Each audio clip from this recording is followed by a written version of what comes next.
people, and welcome back to Glow and Grow, the podcast where we talk about becoming the happiest, hottest, and healthiest version of yourself. But let's be real, we're still figuring out how to get 8 hours of sleep. Anyways, I'm your host, Naisha Dugar, and today we're diving into something a bit bold and dramatic. Honestly, something we all need to hear: how to own your villain era and set boundaries.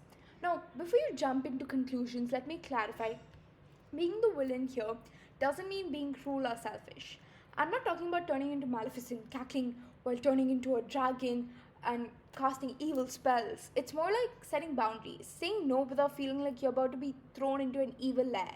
It's about flipping the narrative, flipping the switch, putting yourself first, and saying no unapologetically when it matters.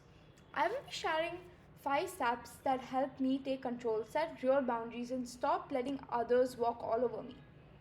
I'm going to be real with you.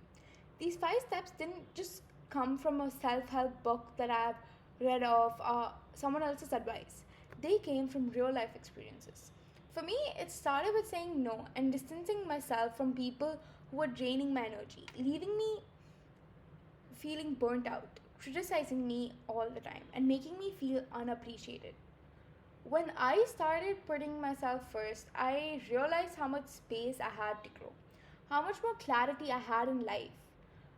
So, I wanted to share these 5 steps with you. They help me stop constantly apologizing for setting limits, start protecting my aura, and learn to trust that prioritizing myself wasn't a bad thing. Firstly, what even is a villain era? It's become something which I came across on social media a few times, and here's how I see it. It's not about becoming the bad guy, it's about rejecting the idea that you owe anyone constant availability. People pleasing or sacrificing your energy for things that don't deserve you. Owning your villain era means stepping into a power unapologetically. It's realizing that you don't need to shrink to make others comfortable or say yes just to avoid conflict. Because let's be honest, half of the time people only expect you to bend over backward because you've let them believe that that's your default. Step 1: redefine what good means for you. For the longest time, we've been fed this idea that being good means being agreeable, saying yes to every favor, and never rocking the boat. But what if I told you that being good should mean being honest with yourself and others? The truth is, you can't grow if you're constantly pouring into others while leaving yourself empty. I have used this analogy in, I think, The Art of Loving Yourself. If your glass is empty, how will you pour anything into another person's glass? So here's the shift. Stop trying to be good by everyone else's standards and start being good to yourself. Ask yourself, am I doing this because I truly want to or because I feel obligated? Is this decision adding to my life or is it draining me? If the answer feels like a no in your gut, don't force it into a yes with your mouth. You can't build a life that feels right for you if you're constantly living by what feels right for everyone else. Step 2: learn to say no without ever over explaining.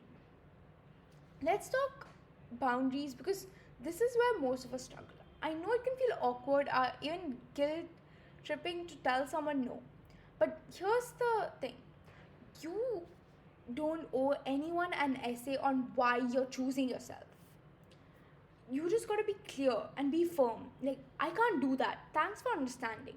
And don't apologize unnecessarily. You don't need to say, sorry, I'm such a terrible person for not meeting your last minute demands. If someone asks you to do something you can't commit to, just say, I'd love to help, but I can't this time. Simple. No guilt, no extra explanation. Every time you say yes to something you don't believe in,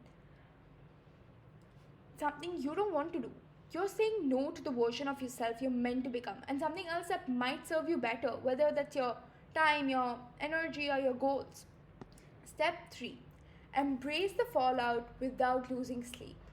The reality is, when you start setting boundaries, some people won't like it. And you know what? That's okay.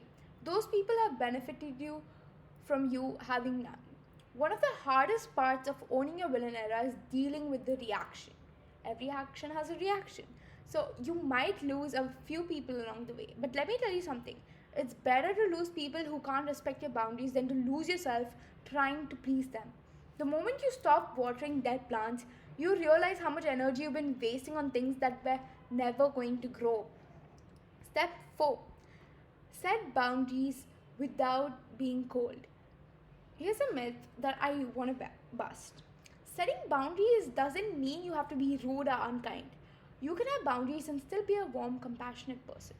For example, if a friend is constantly dumping their problems on you without checking your mental space, you can say, "Hey, I want to support you, but I also need some time to recharge. Let's catch up when I'm in a better headspace."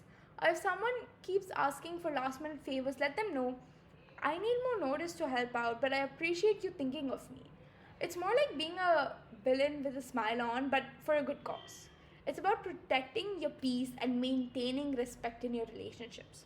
Boundaries aren't walls to keep people out, they're gates that protect your peace and let the right energy in. Step 5. Stop feeling guilty for evolving. Let me leave you with this thought. Growth is uncomfortable, and not everyone is going to cheer you on while you do it. Owning your villain era means accepting that sometimes people will misunderstand your intentions. They might call you distant, selfish, or even rude. But here's what they don't see: the behind the scenes work you're putting into becoming your best self. They don't see the times when you're second guessing yourself but still choosing to do what's right for you. They don't see the effort it takes to put yourself first when it feels easier to just give in. Wait, okay. I am just remembering that famous quote. I don't know if I'm saying it right, but here's how it goes, right? Do not criticize someone until you've walked a mile in their shoes. And remember, you're not here to fit someone else's mold. You're here to glow and grow. And that means being bold enough to prioritize yourself. Growth isn't abandoning who you are, it's discovering who you've always been beneath the noise of other people's expectations. So, my challenge for you this week is simple: take one small step to own your villain era. Maybe it's saying no to something that doesn't serve you. Maybe it's setting a boundary with a friend, or even just sitting down and asking yourself what you need. Remember, leveling up isn't selfish, it's strategy. You owe it to yourself to live boldly, unapologetically, and in a way that makes you proud. Thank you so much for tuning in to Glow and Grow. If you like today's episode, share it with a friend who might need to hear this. And don't forget to follow and rate this podcast for more real talk on self improvement. Until next time, keep glowing and growing, one step at a time. Love you.